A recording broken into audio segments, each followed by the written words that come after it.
We're back at the Global Electronics Association Apex 2026, and we're joined by the General Manager of Hanwha SemiTech, Mr. Jared Ragard.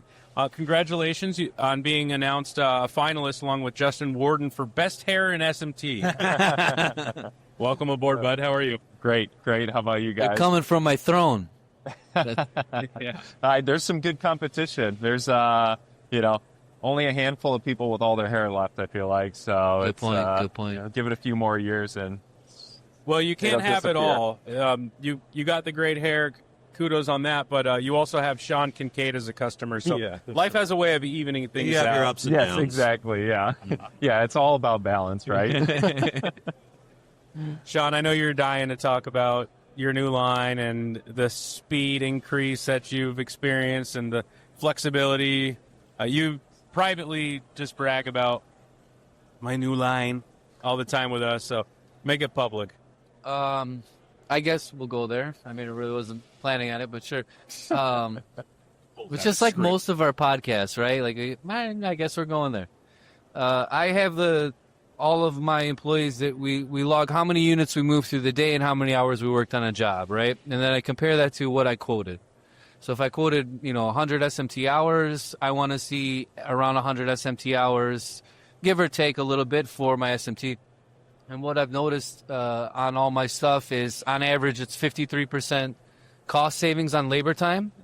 53%? And that's with 2 operators running the line versus 1.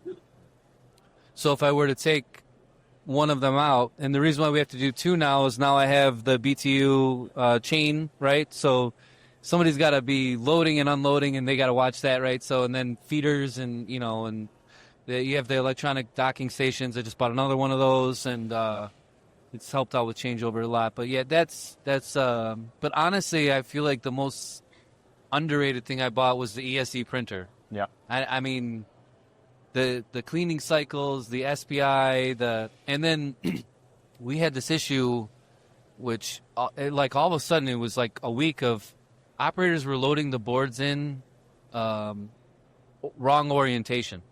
One time they even loaded the populated side into it. Yeah, that doesn't work really well. Stencils don't like that. The stencil manufacturer loves it. That's really hard for gasketing. Yeah. The stencil guy loves it because it's I got to write a new one, right? Yep. But then by that problem, we were to learn about the orientation feature. So you're able to literally just pick up a text on the board, and as the board comes in before it goes through all of that other stuff, it's going to look to make sure that text is in the right location. So that way you'll know if you loaded it the wrong way or upside down in that one case, right? Yep. So, and then the flexibility in the stencils, the wobble, right? Which I never posted yet. Yeah. But, just going over that board topography. And then last year we did the study with Kaizen about the cleaning side of it. And to be able to, there's 13 different cycles. You can tell that thing to do whatever you want in cleaning. Yeah. So one of the things is I wanted to dispense that wet, right? Yep. Across it for a certain 7 seconds or more. So then the second cycle is off of everything and then just a slow travel speed across, giving me that 7 seconds. Yep. And then dry everything off, right? Yep. So I want to clutch Jared into the conversation here since we're interviewing him. Oh, is Jared here? Hey, guys. But I think if you walk around these show halls, right, and there's various different placement manufacturers, and everyone wants to talk about CPH. And to me, it's kind of like MPG, right? Like my truck on paper will get 24 miles per gallon. I've never gotten 24 miles. I'm lucky if I see a 2 at all.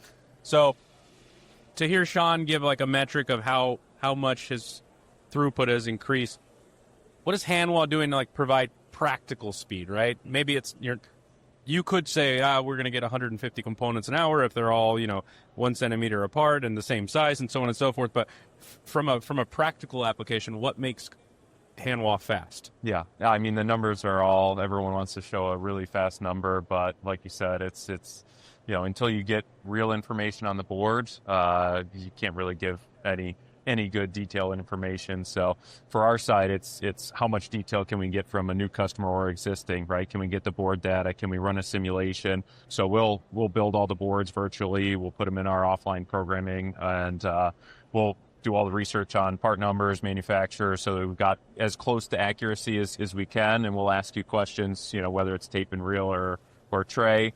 So we'll basically go through that process to get your information, do a simulation, and then you're plus or minus 5% in the simulation data. So as long as everything comes in the same package of what you told us it came in, then you should expect that real number, right? So, and the fun part is you can change that quite a bit. So you could say, well, I'm never going to run at 100% utilization, right? Let's derate that a little bit. Maybe we're 75, maybe we're 85, maybe we're 50. So you can get some really real life data, because it's not really going to produce any different on the machine than it does on the software. So, well, the CPH being components per hour, that metric, beyond how inflated it can sometimes be because of the scenario that it's defined at. Another thing about it is you're only getting those components per hour if it's running for that hour, right? If your machine is going down for any reason, that CPH is going to plummet no matter whose machine it is, right? So what do you guys do to kind of trigger operators and the staff on the line to be able to keep the line running regardless of what might happen along the build? Yeah, so the exciting thing with Sean is, we're going to continue to scale with what he's doing now that they've, really gotten into it. They figured out the systems. Now comes the fun part, right, where you can scale with software, right? The hardware is great. We've got great machines, but adding on top of that, like KPI softwares to really start monitoring your line is really important, right? So you can start with very simple information that's just going to give you, some force feedback of component exhaustion and things like that. And you can have it all the way base level onto the machine, or you can have it going all the way to, your PDA or your smartphone, where it's going to tell you and it's going to send you a message, go here, do this, right? So it's basically going to eliminate a lot of you don't have to look down the line. You don't have to really be paying as much attention. And, depending on the operator's skill set, it's easier to just go here, do this. It can be potentially more proactive instead of reactive and keep it going. Yep. And you can put a lot of that stuff up on a screen too, so you can do your KPI monitoring to monitor, your yield percentages. If you want to look at some of the, are we having a lot of, vision errors or mispicks or any of this, you can take a look at it, and then you can go into deeper software that's going to analyze everything, right? Because all that data is in the machine, and it's all coming out, all the consumption data. Anytime that if the operator opens the cover on the machine, we know that it happened, right? So that software compiles all that data together, and you get these nice, pretty KPIs. But if you really want to know what's going on, you can dive into each piece, and you can go, well, the machine wasn't producing what I thought it was going to.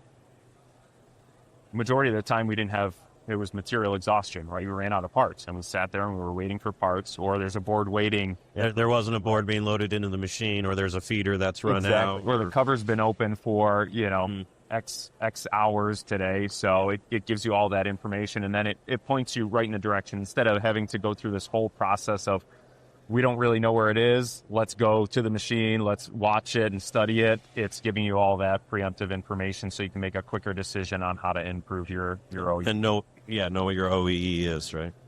The two features I love the most, for feeder exhaustion, you can there's a button you can click in the machine, and it'll continue placing the rest of the components, alert you that feeder's out. Yep. So that way you can change your feeder out, and then all you have to do is put the new one in, take the old one out, and then press start on the machine, and it's gone. It's like it didn't stop. Yeah. But my favorite one, and because we have so many, we're going from a piece of equipment that had 6 years of packages programmed on it, right, to a brand new fresh start, right? So there's a ton of stuff you got to teach, and the NPI option.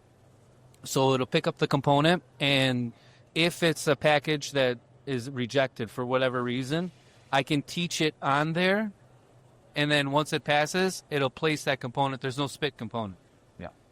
Or if I wanted to before, I could go back and drop it into the pocket too, right? Exactly. But it's nice that, I can literally put it to 0 spits on the machine, keep that button checked, and that way if there's ever an issue with a package, boom, right? It comes right up right away. I just teach the new package, and then boom, it places right then and there.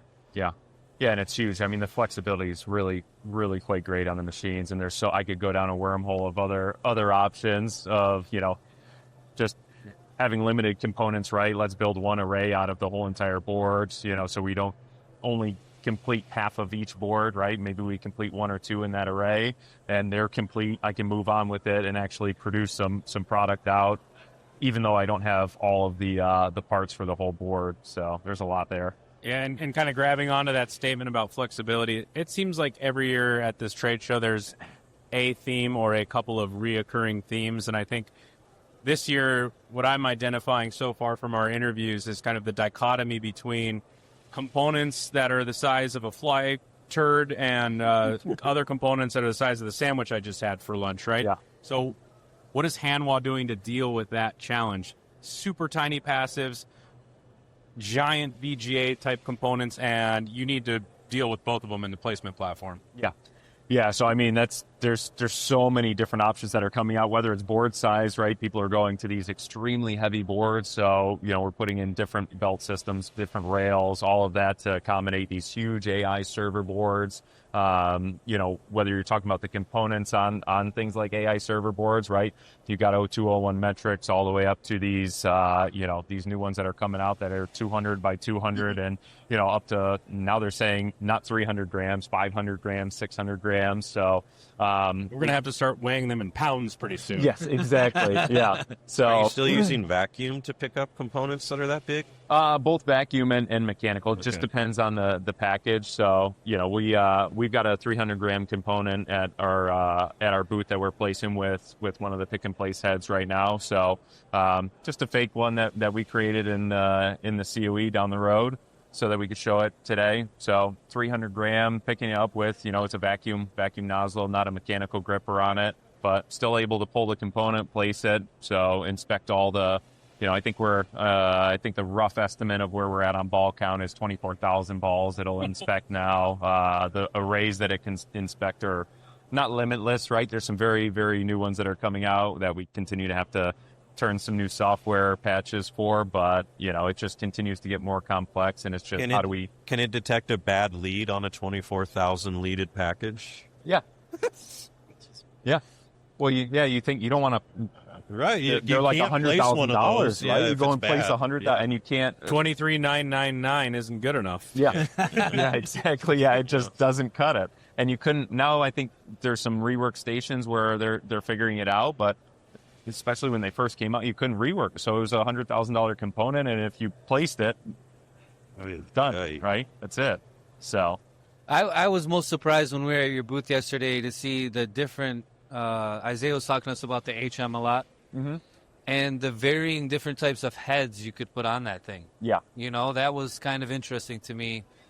He was like kind of blah, blah, blah, and I got distracted with ADD. I was watching the machine move. He said more than 3 words. Yeah, he said, I hit my limit of concentration. Fast machines. Yeah. Can you kind of break down, because did he say that they have a tornado head as well?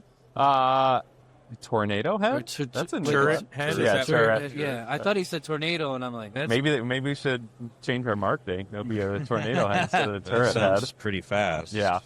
Yes. So it's on those HM series machines, that's obviously our high-speed platform. There's still high flexibility, but that's going to be. He was telling us the heights were like 40 and 55 millimeters. 55, yeah, is the tallest on the components for now, right? That it just continues to grow, right? And we have to continue to change it, right? And people want more stuff on the SMT process, on the pick and place machines.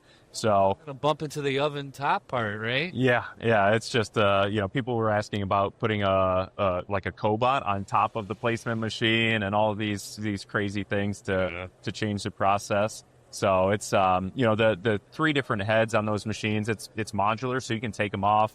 All the calibration data is stored right in the head, so you could essentially take the heads off, swap them out from chip shooter heads into flexible heads or pick and place heads. And you can mix the flexible head and the pick and place head together, so that, if you only need one machine, you don't have that many unique components. You don't have to buy 2 machines to be able to place some of your really large connectors, but also your, passives and all of that. So the flexibility on those is great, right? To be able to take a head off, change it out, basically reconfigure the machine without having to buy a whole new machine is really huge. The end user can do that themselves. You don't need to bring somebody from. I can do it. Okay, well, that says everything. From the Can Sean do it? I don't know. Maybe we'll test it out at the booth. Because That's the real I'm test. sure it's pretty easy. he wants one of them hurricane heads. The Hanwha hurricane. I said tornado. Hurricane's better. Alliteration. It's probably yeah, called a typhoon. the typhoon, right. Yeah, I was surprised to hear that it went so modular, because I got the S1 for the chip, right, and the L1 for the tall and large components, right? Yep. And to be able to be like have one but just pop, right? Yeah. Be nice. Yeah, and that's obviously we're one of the few that has the high-speed machines, but also, some through-hole side, active clinching, all That's of that. what he was saying. There's a through-hole part to it, too, and I was like, I don't know about any. It's so Do you have wild. active clinching in a pick-and-place platform? Yes, yeah, and that's one of the newer things that we have. It's still not we've got a few installs because it's relatively new. We've done the passive clinching and through hole insertion pushes for a long. up against it, right? Yeah, which is great, but then you have dedicated plates and all that, so it's it's a very specific process, but now it's changing. So we've got some updates with active clinching, but it's an SMT machine, right? So you run SMT, and obviously with through hole it's a little bit more complex. So you don't just take out an 8mm feeder, stick it back in. There's a little bit of calibration and setup with those feeders. So Well, I'm pretty sure last time we talked, it was passive clinching that we were talking about, right? So Correct. now it's active clinching. Yeah. So I guess we'll just see what we're talking about at the next show, right? Yeah, Because it doesn't stop, right? That's the thing, right? It just continues to grow and develop, and these guys are really hungry, right? Hanwha wants to grow market share. We want to grow the customer base. So we see some of these target areas, and we just continue to go. The worst right? part is he probably knows what it's going to be, right? And he's just not telling us. Maybe he'll tell us when the cameras stop recording. Right? I don't know anything. Well, we always appreciate the opportunity to talk to you, and appreciate the support that Hanwha's given the podcast. So if people want to get in touch with you, see the new offerings, keep up to speed with all the new stuff that's coming out from Hanwha, what's the best way for them to contact you or get in contact with Hanwha? Yeah, so the easiest way is just to go to the website, right? We could give you my information or our direct Please inbox, give them but- your cell phone number right Yes. now. My home address and my credit card information. So Last 4 of your social. yeah, just go right to Google and put in Hanwha SemiTech, and you'll get our sites with our information on it. So that's the easiest way to get it. If you want to inquire, right, you can just click the inquiry button. It'll come right to us, and we'll follow up and reach out. So Okay. Awesome. Well, thanks again for coming on, and have a great show. thanks, guys. Thanks for for your watching. time. Thank you, buddy.